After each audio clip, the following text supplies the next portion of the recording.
Assalamu alaikum wa rahmatullahi ta'ala wa barakatuh. Welcome back to Weekend with Noor TV after a short break. It is Saturday the 10th of November, the 25th day of Zul-Hijjah 1433, and you are watching Weekend with Noor TV with myself, Hafizuddin Naqshbandi, and Hafiz Nasir Siddiqui. Well, now it's time to take you into our topic, and the topic that we have chosen for you for today is a day with Qari Irfan Hussain Sahib Khudurun. Once again, Assalamu alaikum. Wa alaikum assalam. Once again, thank you so much for taking out your time and being here with us in the studios of Noor TV.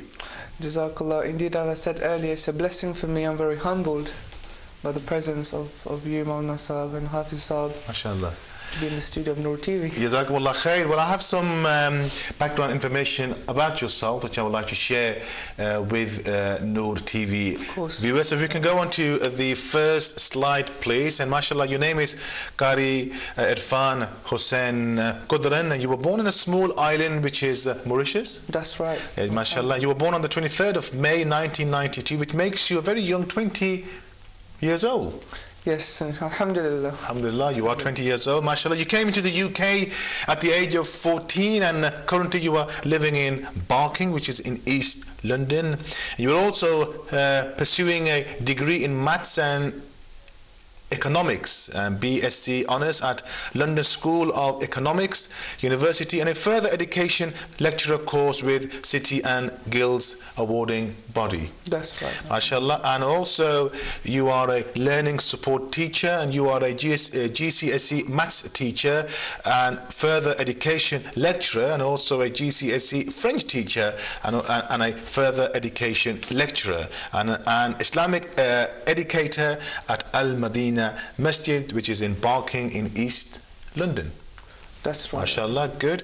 Okay, let me just now, for the sake of our viewers, just give you a brief definition of Qira'ah, because Qari Sahib is well versed in this beautiful art of reciting the Holy Quran. Qira'ah, which means literally the readings, and it also means the method of recitation, and traditionally there are 10 recognized schools of Qira'ah, and each one derives its name from a famous imam, a famous reader of Quran recitation. And according to literature of hadith of our Aqa alayhi salatu wasalam, the Quran is revealed in 7 ahruf, the plural of harf, and the most famous of those sayings of Aqa alayhi salatu wasalam is reported in the Muwatta compiled by Hazrat Malik ibn Anas radiyallahu ta'ala anhu.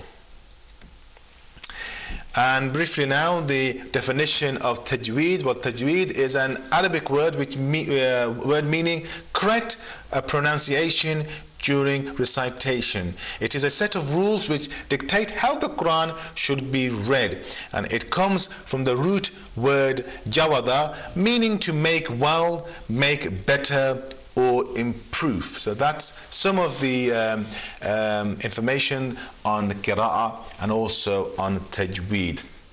Well, my first question to you is that you actually began your course on Qira'ah at the age of 15 in the year 2007. Why did you leave it so late?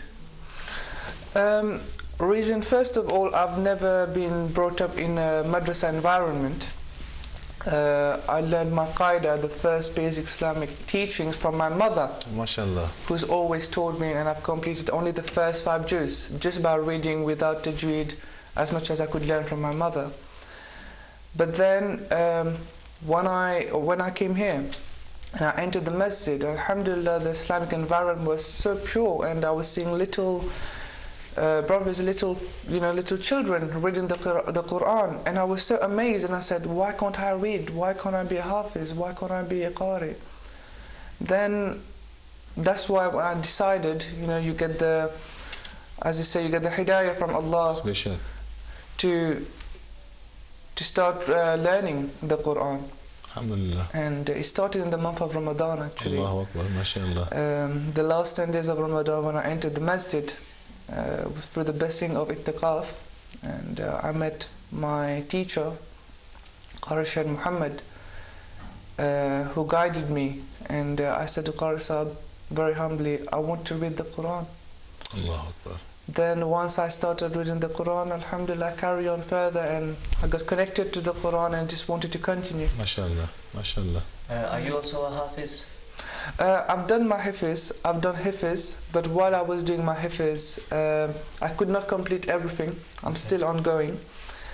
But at the same time, when doing my Hifiz, I realized that I'm doing Hifiz, but I would like to do Hifiz in the correct pronunciation, the correct manner, the proper way how to read the Quran, and that's why I started to start doing Qiraat. And alhamdulillah, I specialized in the Qiraat and in the Tajweed, and it makes my memorization, alhamdulillah, very, very easy. And how long did it take you to complete the Hifz? It took me 3 years. It took me 3 years, alhamdulillah, with practice that goes on after the course. Just by finishing the course is not enough. You have to still keep practicing. You are a Hafiz also, aren't you, Hafiz? Yes, I am. Of course, and mashallah. And how long did it take you? It took me a couple of years too. A couple of years too. I did actually try, but I failed. Yeah. It shows, doesn't it? Never mind. I won't say anything in response. Good. Yes, yeah. Man samatan najah. It's best to, so keep silent, because that is a means of salvation. Yeah. Thank you for that. Okay, if for the sake of our viewers who are not watching you, and if they would maybe that they want to take up Hifz, what advice would you give them? First of all, if they want to do Hifz, my best advice to them is to think very carefully, to make sure that they are prepared for it.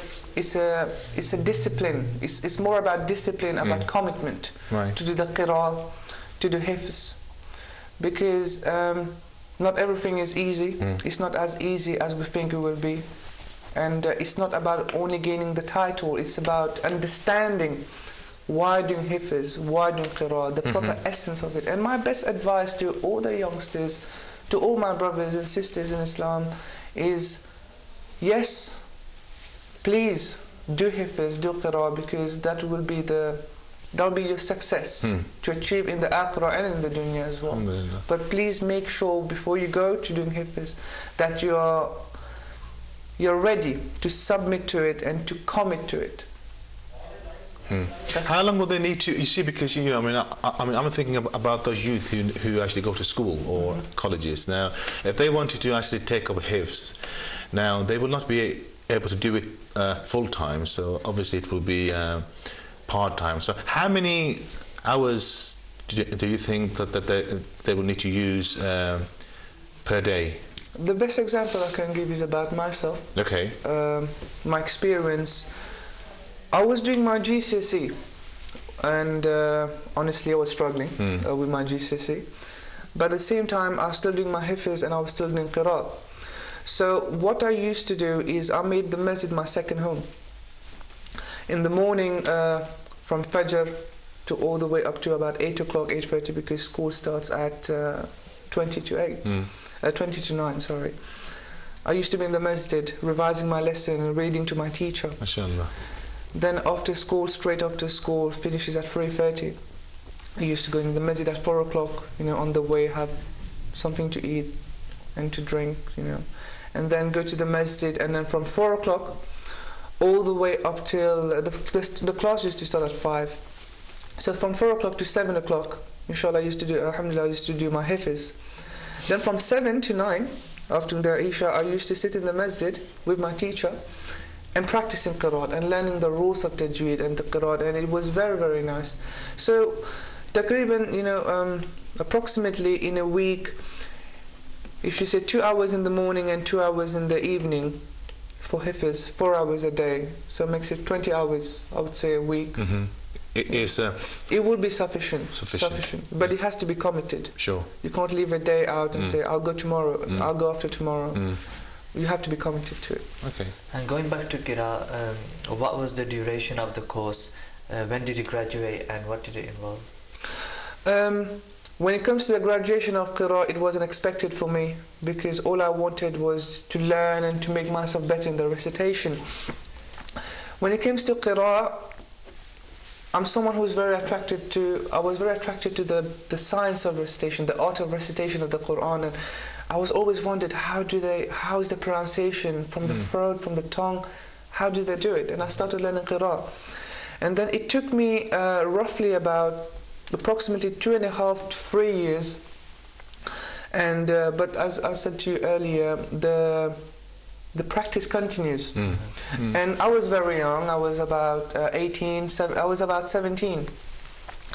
I started at 15, 17, and 18. Alhamdulillah, I graduated. I got the ijazah from my ustad saying, Alhamdulillah, you've completed the rules and you've completed the course of Qiraat. Now I've given you the ijazah. And the ijazah involves something, the permission to be able to teach, to be able to spread that knowledge in the correct manner, And studying Qiraat, alhamdulillah, was very beneficial, and I actually advise all my students and my brothers and sisters in Islam, those who are trying to learn out our deen, it's a great course to do, inshallah, because whatever you want to do it nice and correctly, and to read the Quran in the best manner, this is actually the best way, the best thing for us to do. You said you studied under Qari Sheikh Muhammad, who graduated from Jamia Rizviya Ziaul Ulum Rawalpindi, Pakistan, which is under his immense Sheikhul Hadith Allama Pir Sayyid Hassanuddin Shah Sahib. What type of Qira did you study? There's the 7th Sabah Qira, which you have to have a knowledge to understand the Qiraat and to understand the essence of Qiraat. But what I preferred and what I specialized, what my Ustad taught me, was the Qiraat by Imam Hafs. The Imam Hafs, reason being because it was easier to start with and it's very common. So it suited my my accent, I loved this Qiraat, and that's how I learned Imam Hafs Qiraat. MashaAllah. Now you actually mentioned that your teacher gave you the ijazah to teach the Hafs Qira. When you were told this, how did you feel? This is a feeling which every time I'm asked, whenever I think of it, I still have the feeling. It's the feeling of humbleness, the first of all, that you will have, that alhamdulillah, you've got the ijazah, such a great permission, such a great honor, such a great blessing. And every time we read the hadith by Prophet Muhammad Mustafa sallallahu alaihi wasallam, who says the best among you is the one who learns the Quran and teaches it to others. And this ayat has been my inspirational ayat. Reason being because I was learning the Quran, but it was incomplete because I could not complete the other half of the hadith. And when given an ijazah by a teacher, automatically you start feeling confident.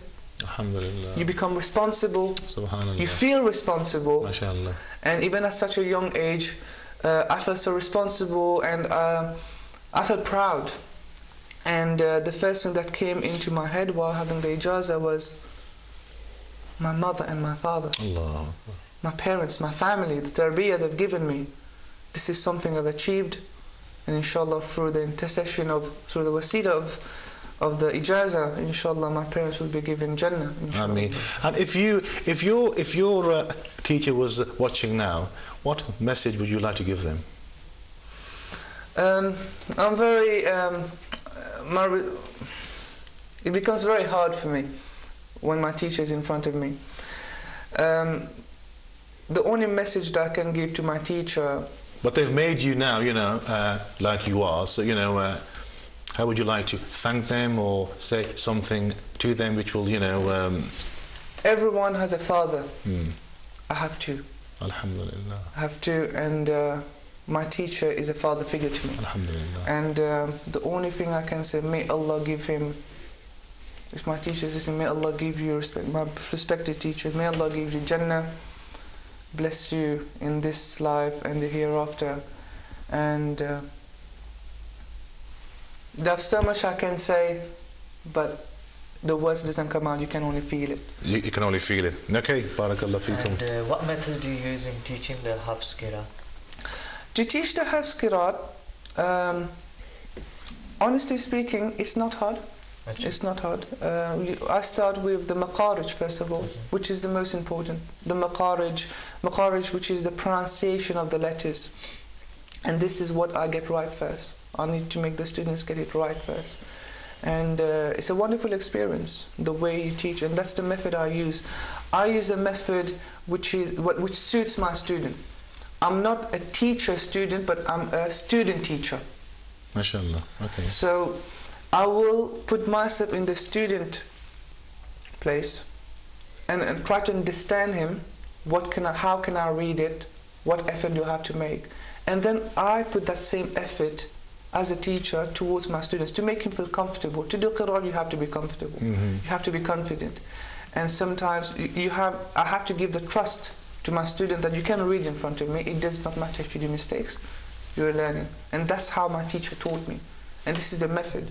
Practicing even to feel the vibration from the throat for the huruf qalqala, the qalq, to the qalqala, the echo sound. You need to hear it. So inshallah, that's the method I use. I use method which is, I don't know if it says kinesthetic, but the feeling. The feeling is very important for me. I'm very spiritual, and once you get in the spiritual environment where you're doing qiraat and you have to achieve it, inshallah, it becomes very inspiring. Even the learners, alhamdulillah, they enjoy it so much. Alhamdulillah. Sometimes instead of going to sing, which is haram anyway, Sahih. Use the voice that Allah has given you in the proper way. In the proper way. And the best way is to recite the Holy Quran. Alhamdulillah. Indeed it is, yes, to recite the Holy Quran and or to praise our Aqā alayhi salatu wasalam. Now my next question to you, Qari Sahib, is that do you have any favorite qurra? And for the sake of our viewers, a person who recites the Quran is called a Qari, and a plural will be qurra. So any favorites? Yes, I do have. I have two favorites. One is Min Shari al-Afasi, Sheikh Min Shari al-Afasi. Alhamdulillah, I like him very well. He's